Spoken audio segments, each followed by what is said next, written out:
is which is Francis Kornegay. He's a senior research fellow at the IGD. Francis, over to you.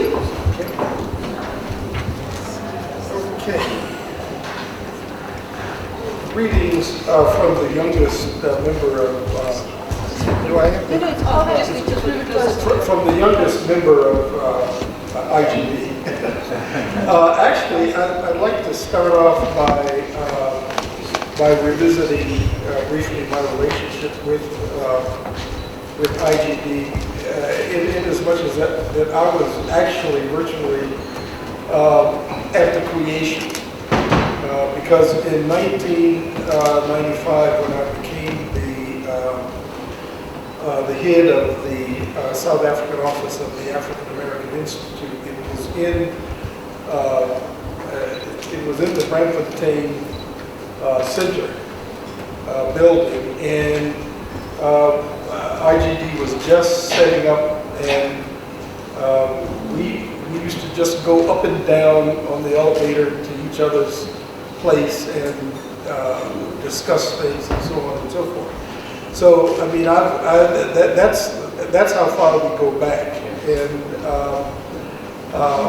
and then beyond that, I mean, IGD actually came to my rescue in 2009 after the collapse of the Center for Policy Studies, which was a very traumatic experience with me. I mean, it's incredible the way things happen. I just happened to run into Garth in the parking lot at Eastgate, and in the course of our conversation, he asked me to, why don't I become a visiting fellow of IGD? And I said, well, yes, why not? And so, it seems that I have, IGD has not determined that I've overstayed my welcome on my visit in all those years. So, but anyway, the other thing is that I think for me, in terms of the way I've evolved as basically a global affairs analyst, IGD is a perfect format from which to look at a whole range of issues. Now, with that said, let me just briefly say that I think at this point in time, Africa, within the global framework, Africa is currently in something of a limbo within an international system that has lost any semblance of coherence amid the chaos introduced by President Donald Trump. And this forms a backdrop underlining the urgency for Africa. And saying this is, this is, as Ambassador Walili has indicated, this is an uphill struggle, but it's urgent in consolidating its regional and continental coherence, as no one African state can navigate these global dynamics that are unfolding. The Trump administration has settled into what I would call a split-level politics of the president, the president's bid for a one-man, his bid for one-man rule, networking with other strong men against the traditional institutional infrastructure of American foreign policy. which has, almost as a default, has reverted back to the Cold War paradigm of great power competition on the continent. I mean, that's the main preoccupation of the Trump administration is Russia and China, although it is really China, because for the president, Russia is fine. China is where he focuses his main attention. So this is the tenor of relations in terms of the way Washington is approaching the continent without any sign of reevaluating how the U.S. should relate to Africa in terms of the potential, and I have to emphasize potential, of the revolutionary implications of the African continental free trade area. But hopefully that potential will begin to be fleshed out. Because the tendency for the U.S. in looking at, particularly under the Trump administration, since multilateralism, there's no place for multilateralism. The idea is for the U.S. to have bilateral trade relations with different African countries. And this underlines a fundamental problem that Africa experiences with all great powers, whether it is the U.S., the EU, China, what have you. And that is what I call the one in the many. The one external great power, be it the U.S., Britain, France, Turkey, India, in the many African countries. And the fact that any head of state from an external power can present projects. These countries know what they want. They know what they want to do. The question is, when will Africa become proactive rather than reactive? And it's sorry to say, but we talk about African agency, but within the context of what we're dealing with, Africa remains basically passive, and this is a threat. This is a threat to the continent because of the fact that there are two or three things happening that are converging very rapidly. Africa is rapidly becoming the demographic center of humanity. And this demographic momentum is converging with rapid urbanization and rapid depletion of diverse African ecosystems,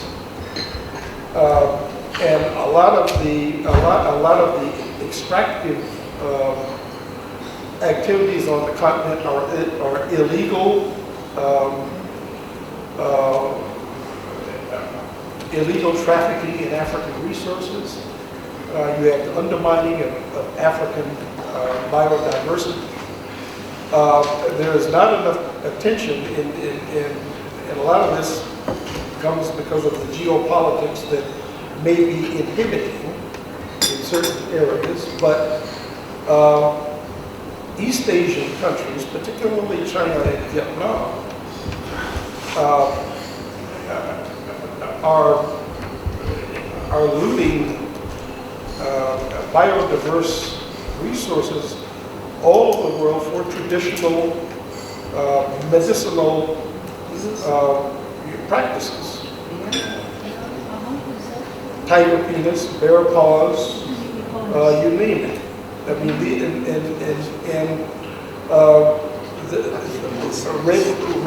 redwood trees from Madagascar. So the thing is that demography, urbanization, environmental security threats are converging, and this makes integration very urgent. So I'll just basically end on that note. I'd like to say that back to the Continental Free Trade Area, it attests to momentum, toward regional and continental integration. But at the same time, it really stresses the urgency of the pace with which integration has got to happen, and that is an uphill struggle. Thank you.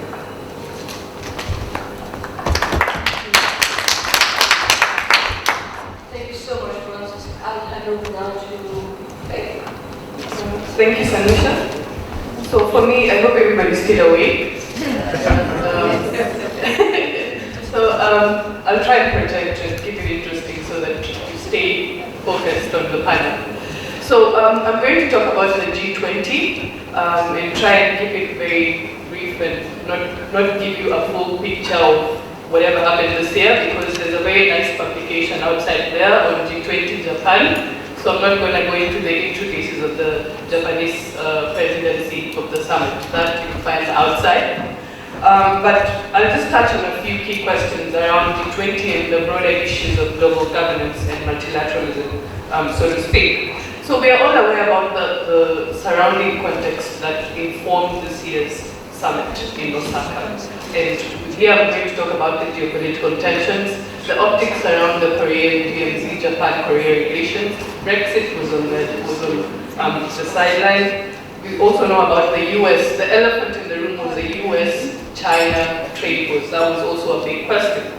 So in light of this, I think the question particularly around the Osaka summit was the idea of our summits worth it. Do we have to keep going back and forth and saying, do we even have to do summitry? The whole question about global summitry, is it worth it? Is it an exercise in futility? And I think I'll point out a few things that I think we need to keep in mind. Number one, the G20 research group showed that the G20 over the years since its inception, and as you're aware in the context of the global financial crisis, has realized a compliance rate of 71%. Add to that the fact that what we saw happening on the sidelines of Osaka was that actually facilitated in a way a meeting between Trump and Xi Jinping around the US trade issue. In fact, for the most part of the early this year, that was all Trump would talk about. Oh, let's see if he comes to Osaka, we'll talk then. But he didn't want to engage before that. But Osaka provided an opportunity. Hence my question about looking at multilateral opportunities as windows for further intensive diplomacy around bilateral relations.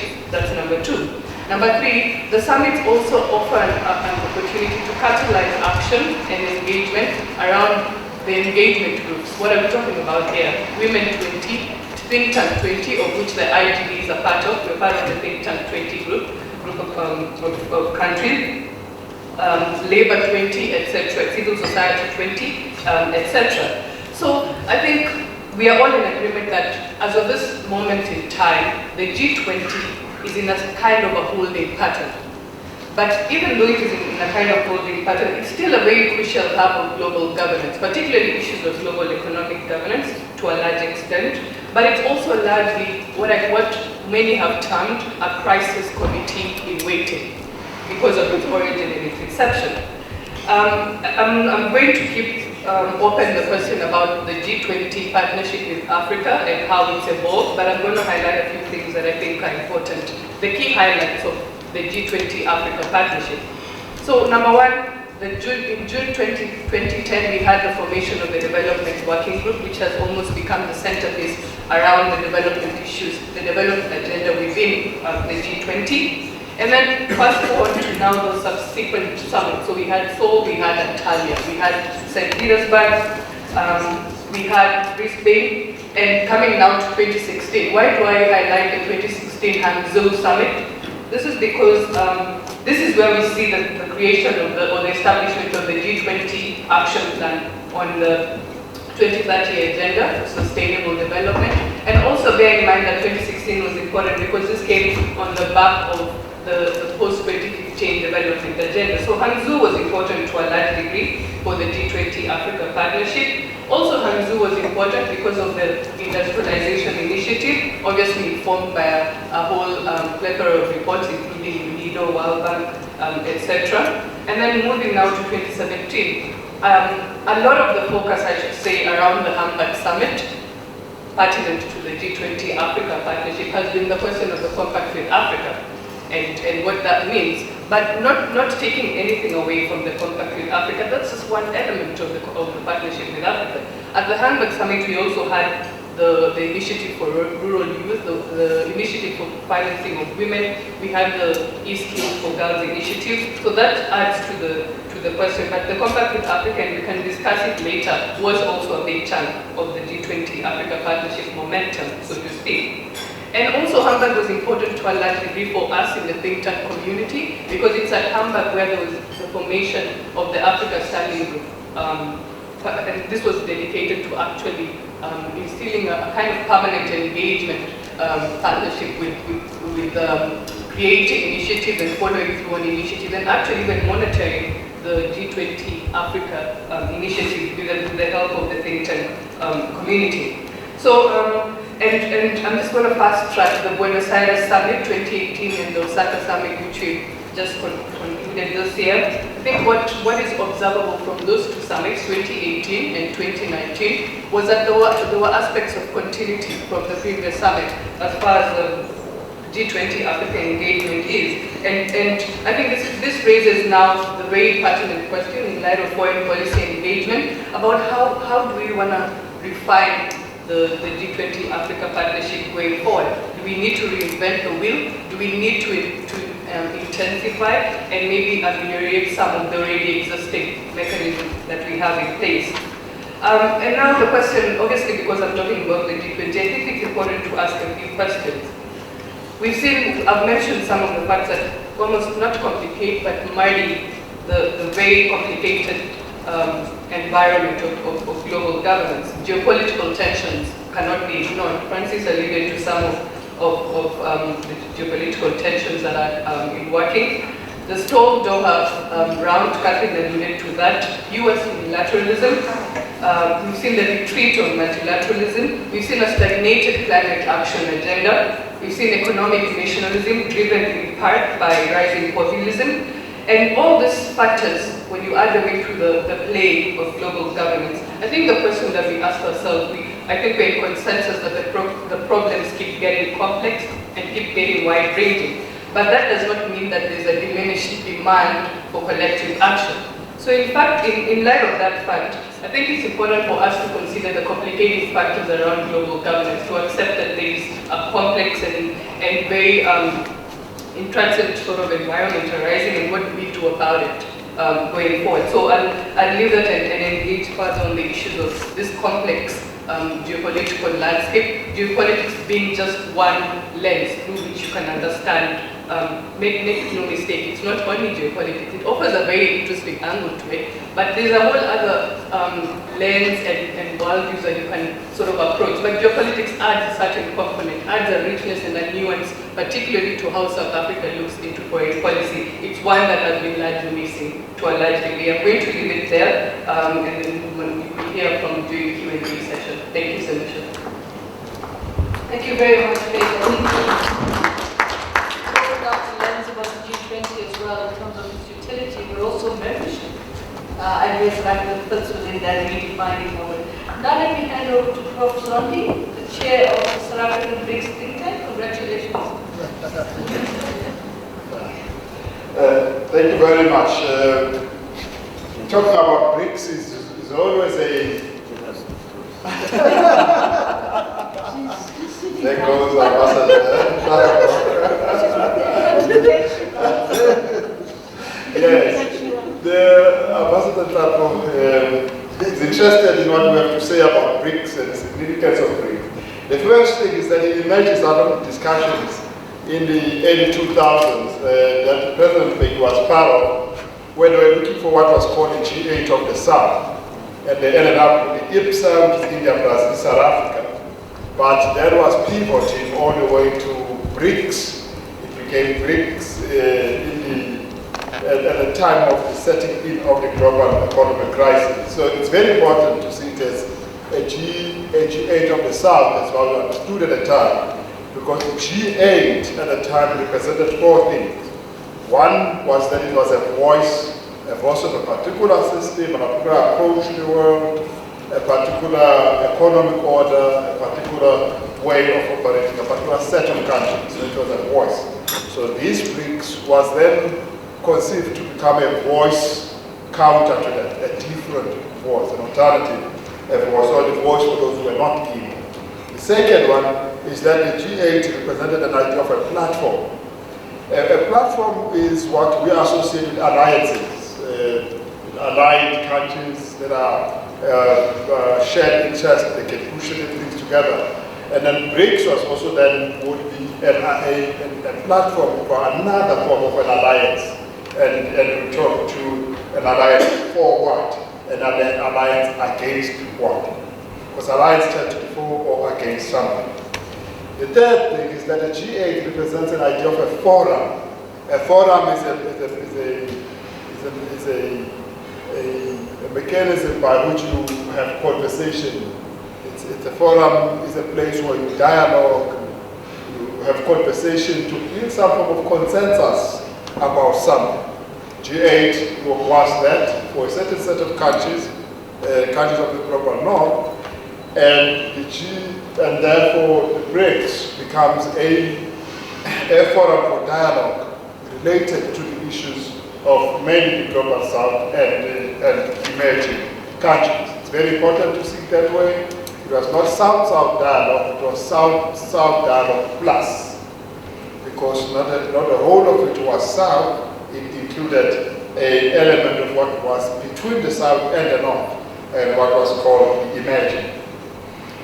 Of course, which is a term which means we're still defining things as a transitional term. The fourth thing that a G8 was a mechanism, and a mechanism is what you use to build cooperation, to build relations, to create value, to find trade and all of those things. So the BRICS was also born with an idea that it would become a mechanism for promoting trade, investment, human development cooperation, cooperation in fighting ills of the world, cooperation in this and that area. So it becomes a voice, a platform, a forum, and a mechanism. That's what we would go. And the second point I want to make, what I said earlier on, was that it becomes a platform like the G8, which was, G8 initially was a platform for global North plus as well. But the proper global North is actually the North Atlantic, Europe and its diaspora in the United States. That's the North. But it had a Japan, which is an odd one now. It had an aspiration to the North and all that. Similarly, the BRICS is predominantly South, but it has an odd one out called Russia, which is not quite South as we traditionally know it, but is somewhere in between that. So that is why all the time when it talks about itself, it talks about itself as a platform for developing countries and emerging countries. They always say and emerging. When we see it, we think emerging and developing are like the same thing. but they insist you must say and dimension. They know what the idea of developing means in the world.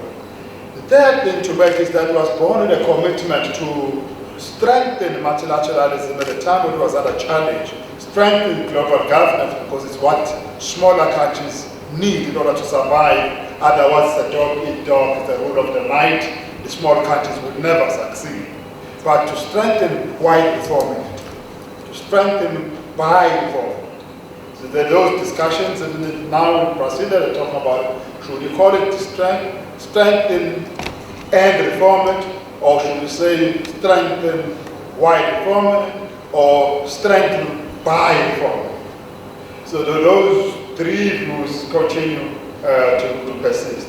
And the fourth thing is that it is committed to certain principles that join these countries together around fairness, around justice, around inclusive, and mutual benefits and all of those. Those principles, those four sets of things, in my view, have kept BRICS what it is, kept it as what it is for the past 10 years. And the 10-year anniversary here in South Africa, and therefore the South African summit was a very important one, because it needed to signal to the BRICS where we are taking the BRICS for the next 10 years. Sadly, it did not quite happen. Sadly, because South Africa wasn't quite ready to host, to chair, to lead the BRICS last year. We're going through our own domestic transitions. Going through our own domestic transitions. It was not very clear what we wanted to do. I remember IGD and others hosted a conversation for government to tell us, what is the game plan? What are you trying to achieve with this? You inherited it. The people who got it done, the big people in the editor knew exactly what they were starting. Now, when you're taking it at this point, crossing the Rubicon, what are you actually trying to achieve? You will be amazed about what happens. I usually illustrate it by saying, look at the ANC slogan. They once had a slogan which used to be called "A Better Life for All." And then, 10 years later, they have a slogan, something like, working together to acquire this and achieve this and achieve that. It's just not a slogan. It's a statement which tries to accommodate every variety of views in one statement. Like the latest one was working together to achieve inclusive growth, reduce empowerment, reduce unemployment, and increase development. From better life for all to such a... Yeah, it's fine. It was me thinking about it. So South Africa was supposed to prepare us for then this second, but we lost it. But that was also indicative of South Africa's position in the world at the time. It was also indicative of South Africa's position, at least for the past 10 years. It has, I'm sorry to say for those who work for government, the kind of defensive about it, we have diminished in a very big way. So much so that even when we have two institutions placed in our hands, in the same area, the Indian Rim Association, the BRICS, and SAIIA, all placed in our hand to chair that same year. We have no specific agenda for chairing, except chairing itself is a form of an agenda. Because, for a very clear reason, because chairing for some people is a form of PR. It's something you will report when you go to the next election and say, we chaired. It doesn't matter what we did in chairing, but we did chair. We took the chair. We took it where? We took the chair. It's a project. We had the chair. That was very important. We chaired. So we didn't quite know exactly what we were chairing for and what we wanted to get out of it. What was this new thing? We suggested to them that perhaps we should say the next point of BRICS is that it has built itself up into a nice shell. It needs to build its internal mechanisms a little bit more, including making sure that the bilaterals among them is of such a level that the BRICS becomes indispensable. Second, that they should extend this coalition to the BRICS Plus. South Africa started the BRICS Plus in Ethekwini, and by the time it got to China, it started with about 22 countries, African countries. By the time it got to China, the countries were over 50, which means that BRICS is not only representing just 5 countries. If you think about strategically, it now has a sphere of influence. Intellectual to talk about that. A sphere of influence over about 50 other countries other than the 5. It's significant to have 55 countries on it. So we said to South Africa, harness that. Formalize that. Let's not be dependent on each leader and stuff. We did it. So we went to Brazil. Brazil invited no one. So the BRICS Plus ended. They didn't invite anyone because they can't invite their own region. Under Bolsonaro, he has no relationship with anyone. He believes the world is a map of 2 countries, 3 countries. It's Brazil, America, and Israel. Everything else is somewhere in the map. So he needs a political map. Then, lastly, what did come out of Brazil?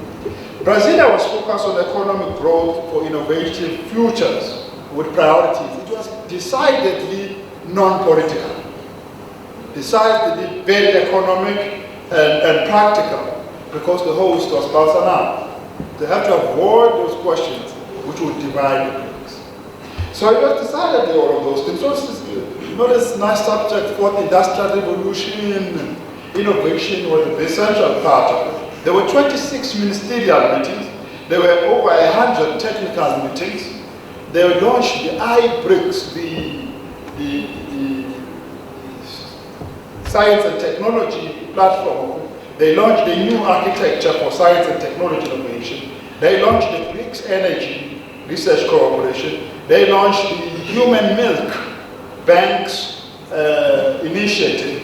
They also launched an MOI for trade and investment promotion agencies. They also established a women business alliance. They also committed to regional solutions to the world and all the other things. So it did a lot of things, but those are the things BRICS always does every year.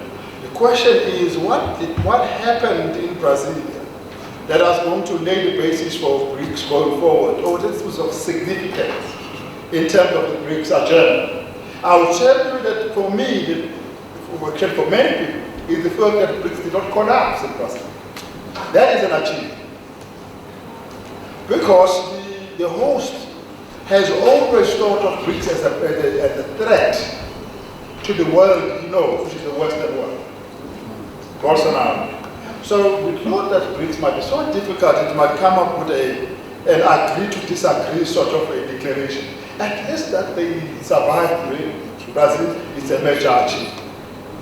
Beyond that, I don't know. But I would say, part of the reason why the BRICS in Brazil was a failure is because it was sort of an underwhelming achievement in Johannesburg a year before. So South Africa has a huge role in the strategic member, very committed to this agenda. Most likely to benefit from this agenda, to make sure that they lay the ground in Johannesburg for Brazil, and they ensure the build-up to Brazil was as strong as it should have been. But there was no collapse. Thank you. I have to say my last point is that there was no collapse. Are you sure that you want to keep you as chair? I'm sure Dennis is going to ask you a multitude of questions about all these three BRICS. But thank you very much, and I think you've given us some serious thought about BRICS itself. And let me hand over to Elizabeth, the Executive Director of the South African Institute of International Affairs. I'm not sure if you have a different trajectory. Well, be thankful for small mercy. What would you say? Just before I begin, just to extend my congratulations to to the Executive Director to the Institute for Global Dialogue. I think I'm the only person who hasn't worked for the IGD on this panel, although some people have worked with me. And I used to go to your library. So it probably is a little incestuous. But just to say congratulations again. I think over many years, certainly since I've been inside, we've built up a really good working relationship, both with Zondi as well as with you, Polani, and with, in fact, all of the colleagues here on the panel, and it's certainly something that we value. And I think it's also proof that there is real significant value that can come out of cooperation in terms of the work that we do. Sometimes people think we're in competition, but I think we certainly value our collaboration. And Faith referred to the work on the G20. I think we're working really well and closely on many of those initiatives, as well as indeed on something that I'm going to touch on, which is Papa Plus 40. Both IGD and SAIIA are part of the network of southern think tanks, the Africa chapter, which is doing work on the issues of South-South. So I've probably used up now 3 minutes, but I'm sure the chair will be kind. Anyway, what I'm going to focus on is on Papa Plus 40. I know I've also been asked to speak a little about Russia, but perhaps we can do that in the Q&A, and Zinat, I think, did that rather well in the previous session. So let me just make a few observations around the Buenos Aires Plan of Action, which celebrated its 40th anniversary, strictly speaking, last year, but where the big UN conference was held in Buenos Aires again in March of this year. And clearly, I mean, it's interesting to look at those two historic points, 1978 and South-South cooperation in the context of a very different geopolitical and economic environment versus 2018, 2019, where the world is very different. It's way past the Cold War. It's probably way past the immediate post-Cold War. And where, particularly over the last couple of years, the geopolitical tensions that were apparent, I think, and the shifts that were apparent from early in the 2000s, and I think both, I think the colleagues on the panel just now have alluded to it. I think in the last few years has become even more sort of front and center, in your face. The Papa Plus 40, of course, had a very strong northern engagement, a northern component. I think this plays out against a background that we saw emerging from the mid-2000s as South-South cooperation began to become a much stronger, much more, both broadening in scope as well as in terms of value, with the rise in contributions around South-South cooperation coming from countries like China and India, and South Africa itself also building up to develop, and I'll come to that now, to establish the South African Development Partnership Agency. And so a really, very different set of circumstances, 40 years apart, and against the background of heightened geopolitical tensions between North and South, and particularly between certain southern countries and the dominant North.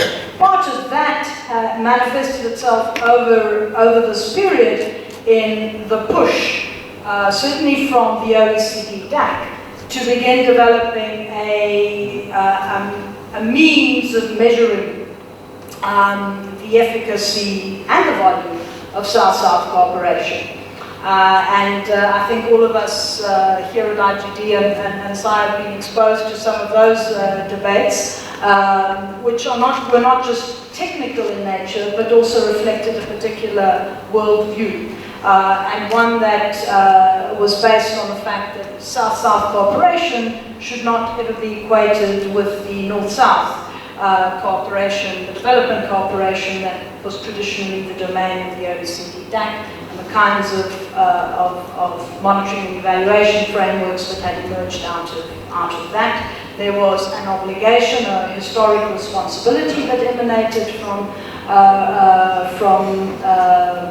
the North-South aid, which was not the same in the context of South-South. South-South was about solidarity, it was about mutual benefit, and so on. And so that was not simply, those debates were not simply technical, but actually went to the very heart of what has now emerged, I think, in the geopolitical context, in terms of what are the kinds of issues that we believe are important in the way in which we shape and contribute to shaping a new world order.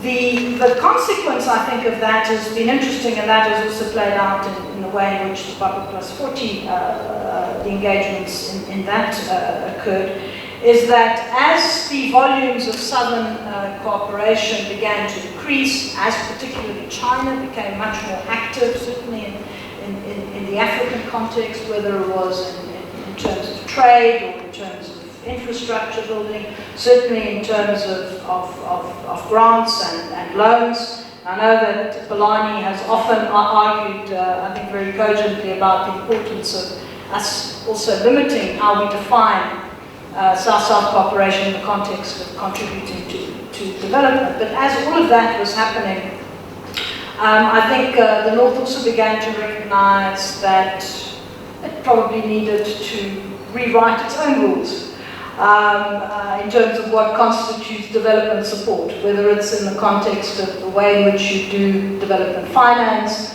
or the extent to which or not your peace-building contributions contribute to it, and so on and so forth. And some colleagues have referred to that as the attempt to southernize the Development Aid Committee, the DAC, the OECD DAC. And some of that was also present in the negotiations, the debates around Papa Plus 40 in the run-up to that in March.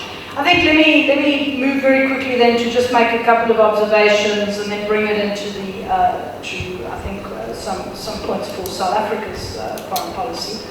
I think clearly what came out of the Papa Plus 40 was a central role, an important role within the document and within the way in which we construct South-South and triangular cooperation, because it was also triangular cooperation, of the Sustainable Development Goals. So clearly, coming 4 years after Agenda 2030, the SDGs, in the same way that we saw in the G20 in 2016, are central to that and recognized as important tools in the way in which we roll out South-South and triangular cooperation. There was also a broadening of the thematic areas, and I'm just picking up on two just arbitrarily because we happen to have done some work in that area, as recognizing, for example, the challenges posed by illicit financial flows in the context of developmental trajectories, as well as the concerns around indebtedness, although that's I think we need to unpack that a little bit more. Also linked again to Agenda 2030, the recognition that if we're going to achieve development, and if we're going to achieve the targets we set ourselves by 2030, this is not enough to just look at what states are doing, whether in the North or in the South, but that this has to be about building up multi-stakeholder partnerships, and therefore the private sector is an important role to play there, both the private sector in the North and the South. But here again, I would caution as we roll out and we move into the first year of the post-Papa Plus 40, is that the private sector is also not the panacea. And we need to be very careful about sort of ascribing all the responsibilities on the private sector, that the private sector is going to take us to nirvana in terms of development. I think it was also important to see the focus on gender equality, and just an observation, this is a pretty good panel in terms of gender equality. But South-South historically had been about government to government, and I think over the years this has broadened. It's brought in civil society stakeholders, and I think it's taken on also some of the issues that have dominated the development discourse in the last couple of decades, and gender is clearly one of them. I think the inclusion of triangular cooperation in that discussion of South-South and triangular cooperation, and we know that triangular cooperation has also increased significantly in terms of scope and volume and actors over the last several years in this century. I think it does pose certain challenges around its own assessment frameworks. So we talk about assessment frameworks for South-South, and I'll talk a little bit more about that now. But it's also when we have triangular cooperation, historically we've had southern partners working with northern partners in another country, usually another developing country. I think triangular cooperation is now much more, there are many more actors and many more permutations of that. And the question that poses is, do we need to look at different assessment frameworks? What should the guiding principles be of triangular cooperation, bearing in mind that we probably have about 20 years of lessons learned from that process? And here I would add, and we can come back to that, what role should South Africa play in crafting them if we believe that there needs to be a separate set of guiding principles? And I think it is important to have that conversation because triangular cooperation also needs to reflect the new realities. On South-South cooperation, I think probably in the last 7 or 8 years, there's been quite a lot of work being done on how do we assess South-South cooperation. Clearly we don't want to use the old the OECD DAC frameworks for very good reasons. In some instances it's just really, really difficult to use those frameworks to assess. In others it's also about the underlying principles and philosophy behind it.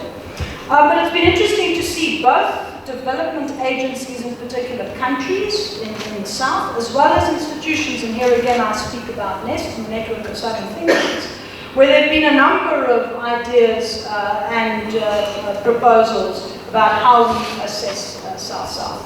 And some of it may be like some of the work that we at SAIIA and IGD and other partners in South Africa were looking at in terms of developing a set of qualitative indicators, building on the principles of South-South cooperation. Others are looking at different metrics as well. And while I think the North is really, really eager to develop a harmonized platform and a harmonized set of indicators, my approach or my view is that this is something that I think the South has to grapple with and has to grapple with on its own at this point. It can learn from experiences, but I think it's part of this process of organic development. And I think the fact that we're having so many of these frameworks sort of being debated and tested in the field, I think is part of that organic development.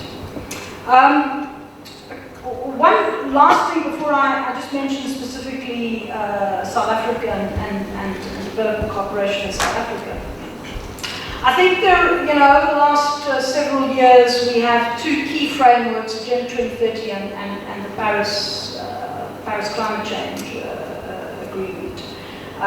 Clearly, there is the issue of common but differentiated. But I think for all of us, both North and South, and here again, this is also something that I throw out to how we engage as South Africa, it is so critical that we keep each other accountable. And that it's not just about keeping the North accountable in terms of its commitments, but I think it's also about making sure that the South is also accountable to the South and to our planet, I think more generally. And some of that sometimes gets lost in the politicking. So that's just a point I want to put out there. Then lastly, just some points around South Africa. South Africa clearly has done a lot of work in the area of development cooperation, development partnerships over the last 20 or so years, spearheaded often by the African Renaissance Fund. And then a lot of thinking in terms of what was required to develop the South African Development Partnership Agency, and I think that went quite quite a long way and then stalled. And I think we need to really think about seriously that this should be one of the items that we really reignite, because we're doing this work. It's important, and the lessons we've learned from looking into this issue is the importance of actually taking on board the lessons we have learned from our own experience in terms of South-South and trilateral, from the experience of other development agencies. It's useful to see that in the BRICS context, and I think to some extent in the IPSA context a few years ago, there was collaboration on lessons learned in terms of development partnership. I think we need to think about the substance and the themes that we're focusing on, and what are the lessons that we've learned, particularly from one of the important themes that South Africa has taken on over the last 20 years, which is around peace building. And we need to make sure then that we resource those institutions, that institution sufficiently, and that it talks to other institutions. So the point about coordination. And lastly then, and I know you want me to shut up, we can also, I think, the SAIIA can also be used as an effective instrument in building strategic partnerships with actors in the north as well as in the south. And I think that's important in this current geopolitical fluidity. Thank you very much for this work.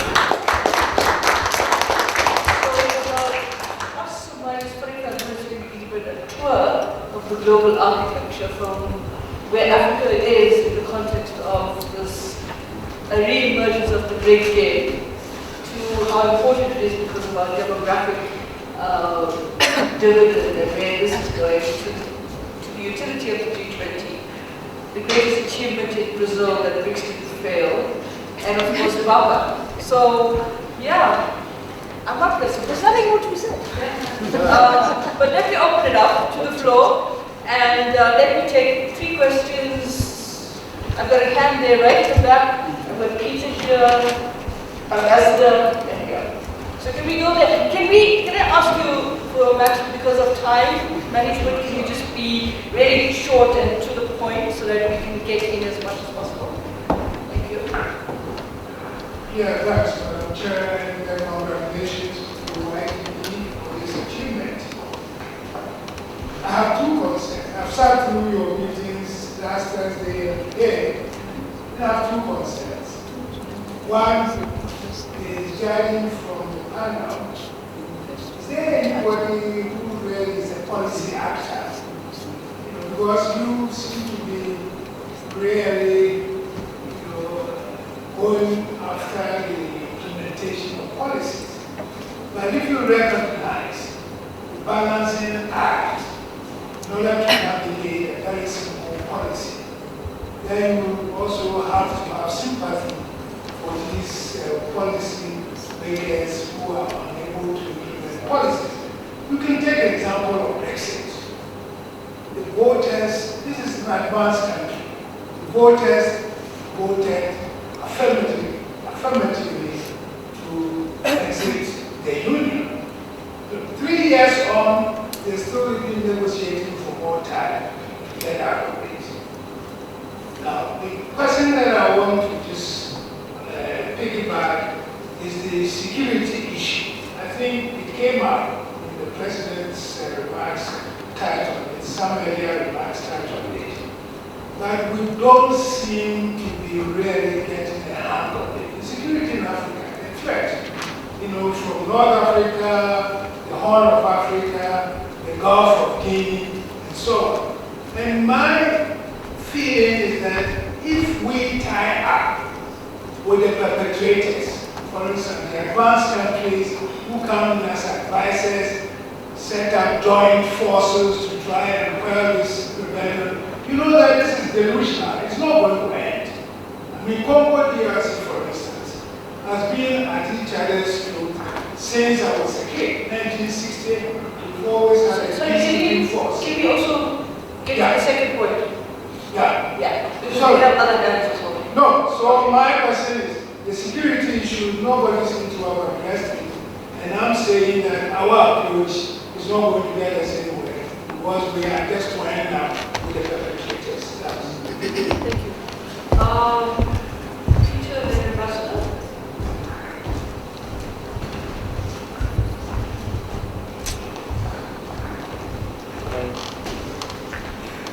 Thanks very much. Just a very simple question. Elizabeth, you've been referring to SAIIA, others have been asking.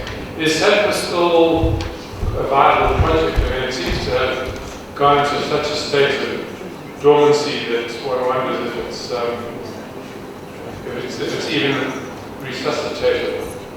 But I don't know, so I just want to know. From where am I? Thank you, Ambassador.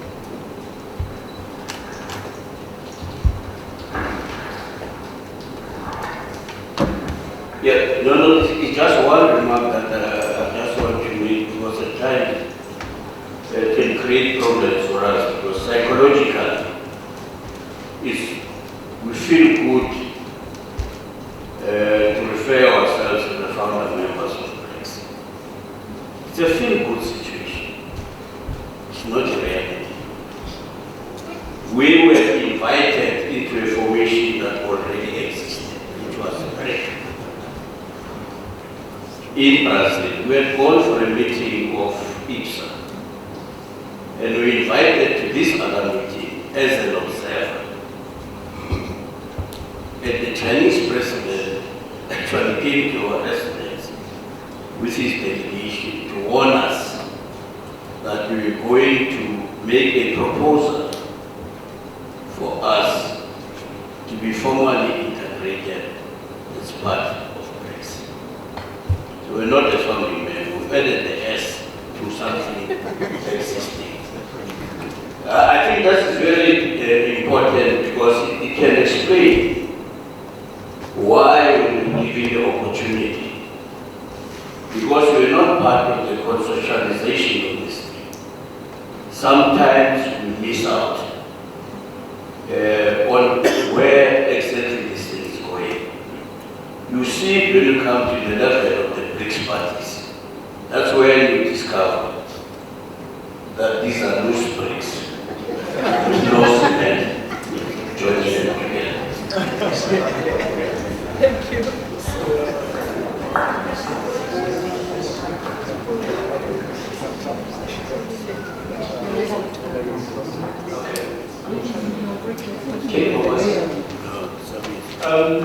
Dr. Zondi, I didn't know you can be clever lawyers from money. But on a serious note, South Africa is a captured state, not unless you disagree with that.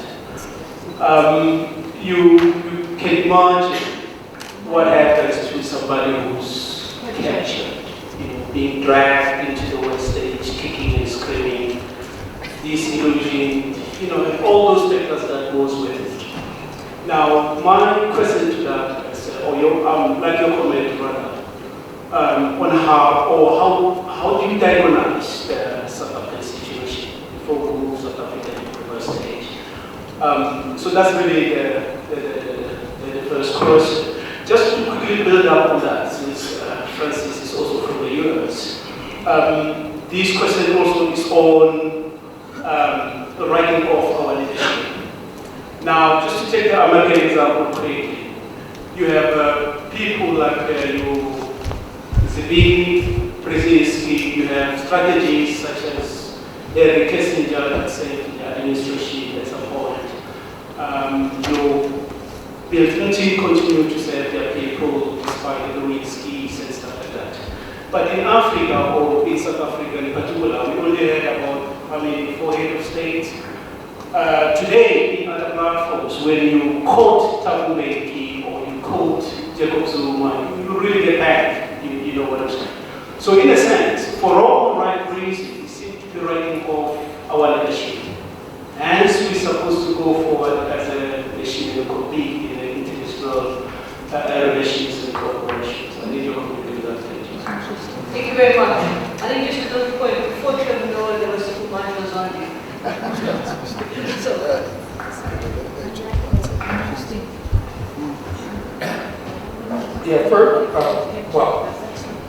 First I want to make some comments on BRICS.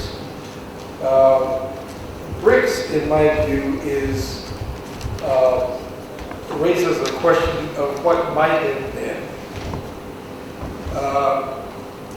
BRICS really was a default result, and here, you know, it's interesting it's very important to get away from this notion that it was O'Reilly and Goldman who branded BRICS. I mean, that's not that. It really is a result of what the G8 did not do. If everyone remembers, the G8 had something called the Outreach 5. Now, the politics of the G8 and the Outreach 5 was supposed to have resulted in the G13. Now, Italy and France were in favor of it. Germany vetoed it. So there was no G13. And it's interesting because now the G13 is made up of China, Brazil, India, South Africa, and Mexico.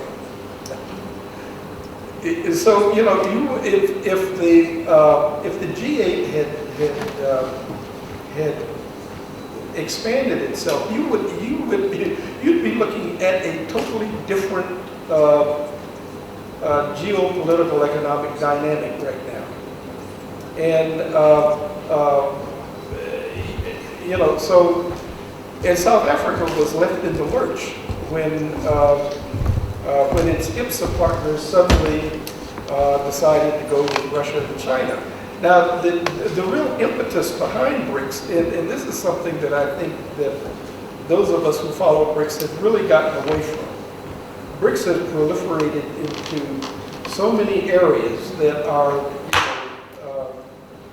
I mean, you know, you can just, you know, there's something, you know, every second there's something that comes up, BRICS this, BRICS that. But the real reason for BRICS was the US dollar and US dollar hegemony.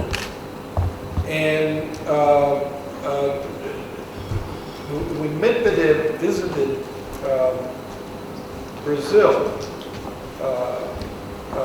he and Lula jointly indicated that there was going to be a meeting in Russia to deal with some of these issues. And early on, BRICS set up the BRICS interbank mechanism, the whole thing, currency swaps, and so on and so forth. Now you can see today, given the way Iran has been squeezed by Trump, and Europeans have had to scramble to try to come up with an alternative to the dollar. You can understand why offsetting U.S. Dollar hegemony is so important, and you know, and we're a long way from it. I mean, you know, there are local currency swaps. So I think when it comes around to South Africa has to become much more strategic, focused in its foreign policy. Geostrategy needs to be given much greater priority. And you know, in these terms, a good example of a missed opportunity with BRICS. I would remember when, okay, it was, our first hosting of the BRICS Summit was in 2013, okay. Now, SAIIA had SAIIA, you guys sponsored a workshop or seminar one day up here. And I'll never forget the Sudanese ambassador at the time standing up and recommending that South Africa form an Africa BRICS Council. Now to President Zuma's credit, he did initiate the regional outreach, but there was no follow-up after that, nothing. And so think where we would be if South Africa had come up with a BRICS Africa Council. But we didn't do it.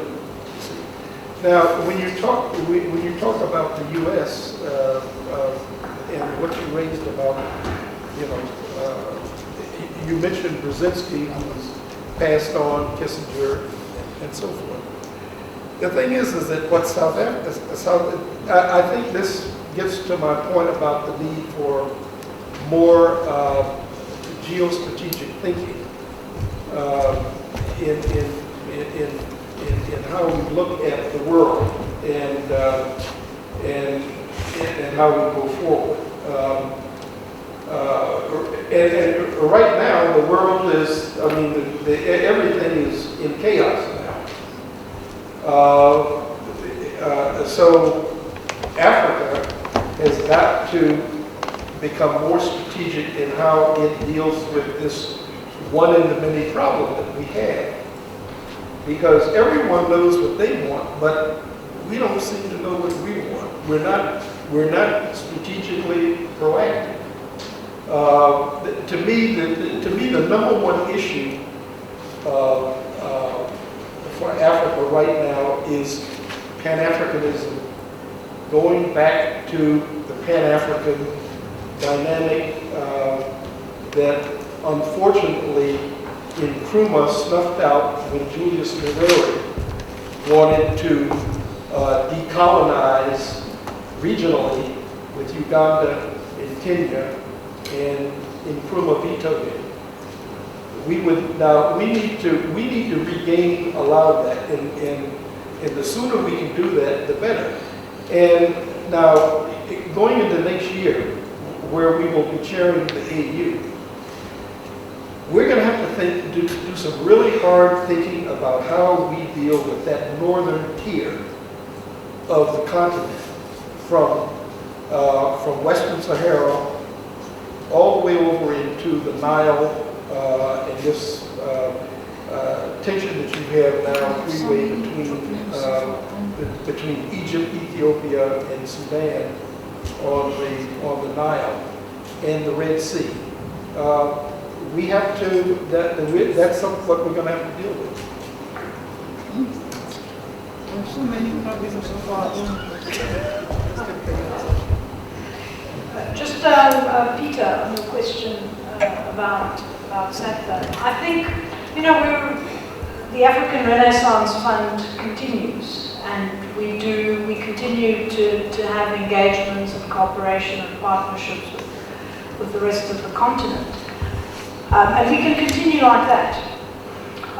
But I think the observation that was made and why it was important to actually develop an agency and structure was to systematize and to coordinate more effectively. And to also create a vehicle through which you can more effectively, for example, undertake triangular cooperation. I would argue that the reasons for that still exist. And so whether we want to we want to relook at what there was and sort of change it significantly, or we want to tamper, to tinker, not tamper, to tinker with what we have, it's fine. But I do think that if South Africa is serious about its development, cooperation, engagement, it needs probably to articulate a more coherent, sort of coordinated development policy, and that links up with all the departments, rather than having a rather fragmented approach to how we go with it. Clearly, we're doing this at a time when I think the fiscus is constrained, and that's another consideration. But I would argue that the necessity of it is still there. Okay, so let me just two concluding thoughts. I raised the issue about G20 Africa engagement and how we are taking the relationship forward in light of the broader question of agency. How do we enhance African agency in global governance? Number one, I'd say we need to extend African engagement beyond the confines of the development working group. That's, I think, goes without question. Number two is the alignment of the G20 agenda. They've been doing it to an extent, but it can be improved upon. Alignment with African developmental priorities. So we already have this beautiful thing called Agenda 2063. No need to reinvent the wheel. Work with what you have and take it forward. Number three, Francis, you talked about, we need to think about how are we actually enacting African agency. It goes back to my argument about there already being existing mechanisms. And here the animal called the African Global Partnership platform, which, I mean, built on the G8 African Partnership platform, which sort of just went into the sidelines, but within the G20 there's the AGPP. It's only met once, and not on the sidelines of this, all these other subsequent summits, so that's a question mark. Also, hence, I know we are adding a lot onto South Africa's chairship of 2020, but this is critical. I mean, we are awake and the AGPP is existing. So that's another thing for DECO to consider from a policy perspective. The gentleman asked about security, that we felt that we're neglecting the question of security in our discussion. Actually not, because the very nature of transnational problems is that they're so interconnected. You can't look at one outside of the other. The security is interconnected with the social, with the economic. So we have to use it through a complexity lens in addressing some of those issues. I think I'll leave it at that, but certainly I think that the last concluding remark for me would be that global governance is certainly not passé to a large extent. Elizabeth had a small little thing. Just to, the point that Faye's made is so important. G20 is also about developing the rules of the game going forward in a whole range of issues. If we limit ourselves to the development working group, which South Africa certainly isn't, but in terms of the work that we do together on the G20 Africa Standing Group, it's about getting other African think tanks from around the continent to participate actually in the thematic discussions, whether it's on trade, the future of trade, whether it's on issues around the digital economy, whether it's taxation, climate change, etc. And I think that's absolutely important. And one other thing, of course, is that next year, when we are chairing the AU, we should have 2 seats on the G20, and I think we need to use them wisely. The only thing to add to what my colleague has said is that we, now more than ever, there is a great need for South Africa to sit back and think about what does it stand for. The very basic, go back to square one and say, what is our agenda? We need to ask that question mainly because we get many opportunities. We have chaired 4 institutions in a period of about 5 years. And we have chaired the UN Security Council. We have opportunities back on us. They come in a very big way. Our new president has already been appointed to co-chair this, which means others see a lot more value than we see in ourselves. They see value. Sometimes they think we're going to say something significant on the table. And it turns out we're happy to be on the table. And we're not going to say anything significant. We're like, continue with what you are saying and stuff. But we are such a significant, we are blessed with opportunities. If we think about it, the positions we hold, a South Korea deserves it more than us. Positions we hold, a Mexico might deserve it more than us. Many positions we hold, India deserves it more than we, but we have all those positions. Which means we're in the midst of very precious opportunity. But in order for this to happen, under current condition, the governing party, the ruling party, needs to think about what its foreign policy outlook is in more deeper way than just at hot issues. Fix a hot issue, that hot issue, that hot issue, that hot issue. That needs to happen. So there is a very frank, open-ended conversation about what is our strategic orientation as a country. And not assume this thing that it was all set long time ago. People always say that, oh, it was set long time ago. There's government officials also like telling us that. No. They're telling us that because we're not in government. And foreign policy has never changed. Has never changed. Well, tell us that. But then secondly, DECO needs to get its house in order. It's been corroded over the past 10 years. If we are honest with ourselves, something deep and problematic happened to DECO during that 10 years.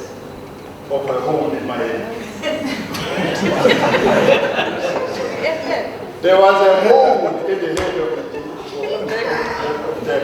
It is true. It is symbolic, but it is significant.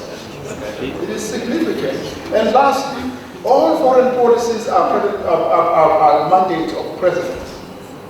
We need to get President Ramaphosa to take foreign policy a lot more seriously and see it as beyond just investment. Because to secure investment, you must secure the linkage. To secure the investment, you must secure the geographical positions. It's not just going to be transactional. A transactional foreign policy will not work. A transactional relationship with business will work, but a transactional foreign policy will not work for us. We need to secure it, but we need to encourage the president that foreign policy matters. Don't put it away. Don't think it's a non-urgent issue. The urgent issues are domestic issues. In South Africa, there's no domestic and international issues. All our domestic issues are international. And all our international issues are domestic. So he needs to take that very seriously. Foreign policy is a key priority. Perhaps if we can say that, let's say it very repeatedly. We do say that in the National Planning Commission, when we had an opportunity to meet the president, we did say to the president, precisely because of this focus on international investment, please take foreign policy a lot more seriously. Please lead it from the front. Get minds around you that know these areas to help you advise, think through what is going to be your signature in this area, because each president had a signature. Each, including Zuma. We saw that everybody must have a signature. Okay, I'm going to end this there before we get into any more of these euphemisms about holes in the head. But I think it's an honest discussion. Thank you very much. I think we've kind of diagnosed the problem a lot, in fact, over-diagnosed it. And to a large extent, the question is, how do we get out of this problem and what is the prognosis going forward? But unfortunately, I think only part of DECO is in the room, so let's hope that they're listening. When I was listening to Rob Davies a few weeks ago at a trade discussion with Untitled, and he's still a Marxist, and he made a very interesting point. He said the best way he can characterize the world today is in the context of Antonio Gramsci's quote.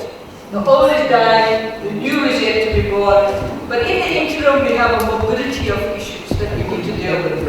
And I think this is part and parcel of how do we actually look at the engagement and the exchange between the domestic and international. If you don't sort out your domestic, you can't sort out your international and vice versa. Thank you very much.